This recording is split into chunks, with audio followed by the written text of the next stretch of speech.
ಎಲ್ಲರಿಗೂ ನಮಸ್ಕಾರ. ನಾನು ನಿಮ್ಮ ಡಾಕ್ಟರ್ BK ರಾಮ್ ಪ್ರವೀಣ್, ಜನತಾ ಆಯುರ್ವೇದ, ಹಾಸನ. ಓಂ ನಮಾಮಿ ಧನ್ವಂತರಿಂ ಆದಿದೇವಂ ಸುರಾಸುರೈರ್ವಂದಿತ ಪಾದಪದ್ಮಂ ಲೋಕೆ ಜರಾರುಗ್ಭಯ ಮೃತ್ಯುನಾಶಂ ಧಾತಾರಮೇಶಂ ವಿವಿಧೌಷಧೀನ ಧನ್ವಂತರಿ ರಮಾನಾಥಂ ಸರ್ವರೋಗ ನಿವಾರಕಂ ಆಯುರ್ವೇದ ಪ್ರವರ್ತಾರಂ ವಂದೇ ಪೀಯೂಷದಾಯಕಂ. ಸರ್ವೇ ಜನಾಃ ಸುಖಿನೋ ಭವಂತು, ಸರ್ವೇ ಸಂತು ನಿರಾಮಯಃ. ಓಂ ಶಾಂತಿ ಶಾಂತಿ ಶಾಂತಿ. ವೀಕ್ಷಕರೇ, ಇವತ್ತಿನ ಸಂಚಿಕೆಯಲ್ಲಿ ಸಕ್ಕರೆ ಕಾಯಿಲೆ ಬಂದಿದೆ ಅಂತ ನಿಮಗೆ ಹೆಂಗೆ ಗೊತ್ತಾಗುತ್ತೆ, ಯಾವ ಚಿಹ್ನೆಗಳು, ಯಾವ ಲಕ್ಷಣಗಳಿಂದ ನೀವು ಸಕ್ಕರೆ ಕಾಯಿಲೆಯಿಂದ ಬಳಲ್ತಾ ಇದ್ದೀರಾ ಅನ್ನೋದನ್ನು ನಿಮಗೆ ತಿಳಿಸ್ಕೊಡ್ತೀನಿ. ಈ ಒಂದು ಚಿಹ್ನೆಗಳು, ಲಕ್ಷಣಗಳು ಅಂತಂದರೆ ಪ್ರಮುಖವಾಗಿ ಎಕ್ಸ್ಟ್ರೀಮ್ ಥರ್ಸ್ಟ್ ಅಂತಂದರೆ ಅತಿಯಾದ ಒಂದು ಬಾಯಾರಿಕೆ. ನೀವೇನೇ ನೀರು ಕುಡಿದ್ರು, ಜ್ಯೂಸ್ ಕುಡಿದ್ರು, ಏನೇ ಪಾನೀಯಗಳನ್ನ ನೀವು ಕುಡಿದ್ರು ಅಂತಂದರೆ ಪದೇ ಪದೇ ಏನಾದರೂ ಕುಡಿಯೋಣ, ನೀರು ಕುಡಿಯೋಣ ಅಂತ ಅನ್ನಿಸ್ತಾ ಇರ್ತದೆ. ಎಕ್ಸ್ಟ್ರೀಮ್ ಹಂಗರ್, ಹಸುವಾಗ್ತದೆ. ಎಷ್ಟೇ ಊಟ ಮಾಡಿದ್ರು ಸ್ವಲ್ಪ ಹೊತ್ತಿಗೆ ಇನ್ನು ಊಟ ಮಾಡಿ, ಕೆಲವೊಬ್ರು ಹೇಳ್ತಿರ್ತಾರೆ, ಡಾಕ್ಟ್ರೇ ನಾವು ಬಂದು ಪೇಷಂಟ್ಸ್ ಹೇಳ್ತಿರ್ತಾರೆ, ನಾವು ಊಟ ಮಾಡಿ ಇನ್ನೂ ಕೈ ತೊಳೆದು ಕೈ ಒಣಗೇ ಇರೋದಿಲ್ಲ, ಮತ್ತೆ ಸ್ವಲ್ಪ ಹೊತ್ತಿಗೆ ಏನಾರು ತಿನ್ನೋಣ ಅನಿಸುತ್ತೆ, ಏನಾರು ಇದು ಮಾಡೋಣ ಅಂತ ಅನಿಸುತ್ತೆ. ಈ ಒಂದು ಲಕ್ಷಣ ಕಾಣಿಸ್ಕೊಳ್ತದೆ. ಅನ್ಎಕ್ಸ್ಪ್ಲೈನ್ಡ್ ವೆಯ್ಟ್ ಲಾಸ್, ಇದರ ಜೊತೆಗೆ ಯಾವುದೇ ಕಾರಣ ಇಲ್ಲದಲೇ ವಿನಾಕಾರಣ ದೇಹದ ತೂಕದಲ್ಲಿ ಇಳಿಕೆ ಆಗ್ತದೆ. ಅದರ ಜೊತೆಗೆ ಬ್ಲರ್ರಿಂಗ್ ಆಫ್ ವಿಷನ್, ದೃಷ್ಟಿಯಲ್ಲಿ ಮಸ್ಬು ಕಾಣಿಸ್ತದೆ, ಎಷ್ಟು ಕ್ಲಾರಿಟಿ ಇರೋದಿಲ್ಲ ಒಂದು ದೃಷ್ಟಿನಲ್ಲಿ. ಅದರ ಜೊತೆಗೆ ರಿಪೀಟೆಡ್ ಯೂರಿನೇಷನ್ ಅಂತಂದರೆ ಪದೇ ಪದೇ ಮೂತ್ರತ್ಯಾಗ ಮಾಡೋಣ ಅಂತ ಅನ್ನಿಸ್ತಾ ಇರ್ತದೆ. ಗಾಯ, ಯಾವುದೇ ಒಂದು ಉಂಡಾಯಿತು ಅಂದರೆ ಬೇಗನೆ ಮಾಯೋದಿಲ್ಲ. ಫ್ಯಾಟಿಗ್, ಅತಿಯಾದ ಒಂದು ಸುಸ್ತು, ಏನು ಕೆಲಸ ಮಾಡೋದಲ್ಲಿ ಇದ್ರೂ ಮಲ್ಕೊಂಡಿರೋಣ, ಸುಸ್ತು, ಆಲಸ್ಯ, ಸೋಮಾರಿತನ ಕಾಡ್ತಾ ಇರ್ತದೆ. ಇದನ್ನು ಆಯುರ್ವೇದದಲ್ಲಿ ಮಾಧವ ನಿಧಾನದಲ್ಲಿ ಆಚಾರ್ಯ ಮಾಧವಕರು ಹೇಳಿದರೆ, ಪ್ರಕರ್ಷೇಣ ಪ್ರಭೂತಂ ಪ್ರಚುರಂ ವಾರಂ ವಾರಂ ಮೇಹಾತಿ ಮೂತ್ರತ್ಯಾಗಂ ಕರೋತ್ಯಸ್ಮಿನ್ ಸಾ ರೋಗಿ ಪ್ರಮೇಹ ಅಂತ ಹೇಳಿದರೆ, ಅಂದರೆ ಪದೇ ಪದೇ ಯೂರಿನೇಷನ್ಗೆ ಹೋಗೋಣ ಅಂತ ಅನ್ಸೋದು, ಸುಸ್ತಾಗ್ತಕ್ಕಂಥದ್ದು, ಈ ಎಲ್ಲ ಲಕ್ಷಣ ಒಂದು ಕಾಣಿಸ್ತದೆ. ಹಾಗೂ ಈ ಲಕ್ಷಣಗಳಲ್ಲಿ ಹೇಳಬೇಕಾದ್ರೆ ಅವರು ಮುಖ ಮಾಧುರ್ಯತ ಅಂತ ಹೇಳಿದ್ದಾರೆ. ಮುಖ ಅಂತಂದರೆ ಫೇಸ್ ಅಂತಲ್ಲ ಅರ್ಥ. ಆಯುರ್ವೇದದಲ್ಲಿ ಮುಖ ಅಂತಂದರೆ ಓರಲ್ ಕ್ಯಾವಿಟಿ, ಬಾಯಿ. ಮುಖ ಮಾಧುರ್ಯತ, ಬಾಯಿ ಸ್ವೀಟ್ ಆದಂಗೆ ಆಗೋದು. ಮುಖ ಕಂಠ ತಾಲು ಶೋಷ ಅಂತ ಹೇಳಿದ್ದಾರೆ, ಅಂದರೆ ಬಾಯಿ, ಗಂಟಲು, ತಾಲು ಅಂದರೆ ಪ್ಯಾಲೆಟ್, ಇವೆಲ್ಲದೂ ಅಂಗ್ಳು, ಇವೆಲ್ಲದೂ ಡ್ರೈ ಆದಂಗೆ ಅನಿಸ್ತದೆ.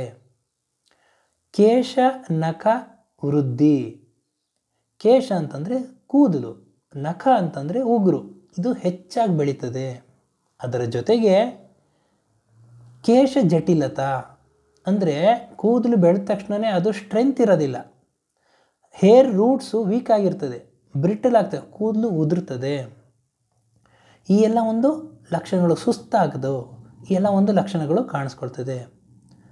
ಮಾಧವ ನಿಧಾನ 33ನೇ ಅಧ್ಯಾಯ 5ನೇ ಶ್ಲೋಕದಲ್ಲಿ ಈ ಒಂದು ಸಕ್ಕರೆ ಕಾಯಿಲೆಗೆ ಯಾವ ಒಂದು ಲಕ್ಷಣಗಳು, ಪೂರ್ವರೂಪ ಲಕ್ಷಣಗಳು, ಚಿಹ್ನೆಗಳನ್ನು ಯಾವ ರೀತಿ ಇದೆ ಅನ್ನೋದನ್ನು ಹೇಳಿದ್ದಾರೆ. ದಂತಾದೀನ ಮಲಾಢ್ಯತ್ವಂ ಪ್ರಾಗ್ರೂಪಂ ಪಾಣಿಪಾದಯೋ ದಾಹ ಚಿಕ್ಕಣತಾ ದೇಹೆ ತೃಟ್ ಸ್ವಾದ್ವಾಸ್ಯಂಚ ಜಾಯತೆ ಅಂತ ಹೇಳಿದ್ದಾರೆ. ನೋಡಿ, ಈ ಒಂದು ಶ್ಲೋಕದಲ್ಲಿ ಈ ಸಕ್ಕರೆ ಕಾಯಿಲೆಯಲ್ಲಿ ಏನೇನು ಲಕ್ಷಣಗಳಿದೆ, ಪೂರ್ವರೂಪ, ಚಿಹ್ನೆಗಳು ಎಲ್ಲದನ್ನು ಹೇಳಿದ್ದಾರೆ.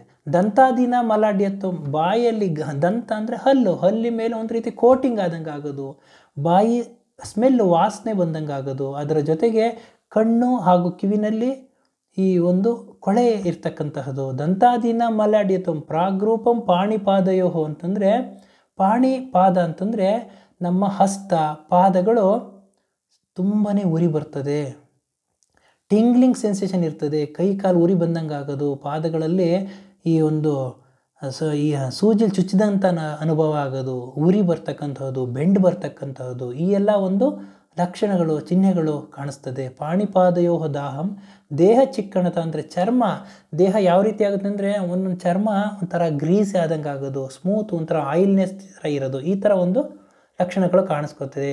ದೇಹ ಚಿಕ್ಕಣತ ತೃಟ್ ಸ್ವಾದ್ವಾಸ್ಯಂಚ ಜಾಯತೆ. ತೃಟ್ ಅಂದರೆ ಥರ್ಸ್ಟ್, ಅತಿಯಾದ ಒಂದು ಬಾಯಾರಿಕೆ ಆಗ್ತದೆ, ಹೆಚ್ಚು ನೀರು ಕುಡಿತಾರೆ, ಪದೇ ಪದೇ ಮೂತ್ರತ್ಯಾಗ ಮಾಡ್ತಾರೆ.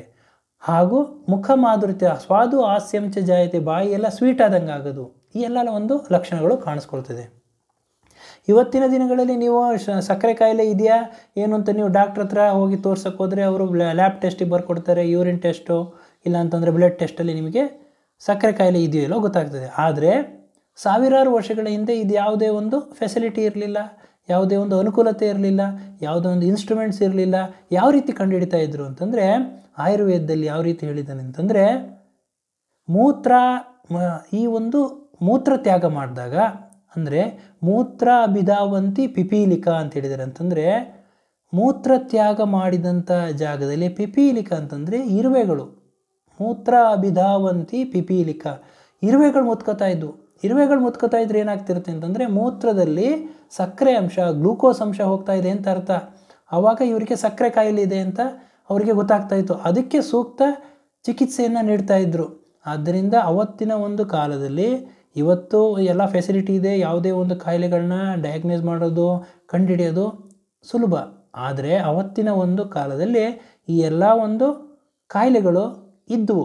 ಆದರೆ ಅದನ್ನು ಯಾವ ರೀತಿ ಕಂಡುಹಿಡಿತಾ ಇದ್ದರು, ಯಾವ ರೀತಿ ಚಿಕಿತ್ಸೆ ಕೊಡ್ತಾಯಿದ್ರು ಅದನ್ನು ನಾವು ತಿಳ್ಕೋಬೇಕು. ಆದ್ದರಿಂದ ಇವತ್ತಿನ ಈ ಒಂದು ಸಂಚಿಕೆಯಲ್ಲಿ ಸಕ್ಕರೆ ಕಾಯಿಲೆಯಲ್ಲಿ ಯಾವ ಯಾವ ಲಕ್ಷಣಗಳು ಕಾಣಿಸ್ಕೊಳ್ತದೆ, ಅತಿಯಾದ ಹಸಿವು, ಅತಿಯಾದ ಬಾಯಾರಿಕೆ, ತೂಕ ಕಡಿಮೆ ಆಗೋದು, ಇದೆಲ್ಲ ಏನೇನು ಹೇಳಿದ್ದೀನಿ, ಈ ಎಲ್ಲ ಒಂದು ಸಮಸ್ಯೆಗಳು, ಇವೆಲ್ಲ ಒಂದು ಲಕ್ಷಣಗಳು ನಿಮಗೇನಾದರೂ ನೀವು ಕಾಣಿಸ್ತಾ ಇದ್ದರೆ ತಕ್ಷಣ ನೀವು ಲೇಟ್ ಮಾಡ್ದಲೆ ಹತ್ತಿರವಿರತಕ್ಕಂತಹ ತಜ್ಞ ವೈದ್ಯರನ್ನು ಭೇಟಿಯಾಗಿ, ಅದು ಇದೇ ಕಾರಣಕ್ಕಾಗ್ತಿದೆ ಅಂತ ಹೇಳಕ್ಕೆ ಬರೋದಿಲ್ಲ, ಯಾವುದೇ ಒಂದು ಬೇರೆ ಕಾರಣಗಳು ಇರಬಹುದು, ವೈದ್ಯರನ್ನು ಸಂಪರ್ಕ ಮಾಡಿ ಅವರ ಸೂಕ್ತ ಸಲಹೆ ಸೂಚನೆ ಮೇರೆಗೆ ಔಷಧೋಪಚಾರಗಳನ್ನ ಮಾಡಿಕೊಂಡು ಆರೋಗ್ಯವಾಗಿರಬೇಕು ಅಂತ ಹೇಳ್ತಾ ಇವತ್ತಿನ ಈ ಸಂಚಿಕೆಯನ್ನು ಮುಗಿಸ್ತಾ ಇದ್ದೀನಿ.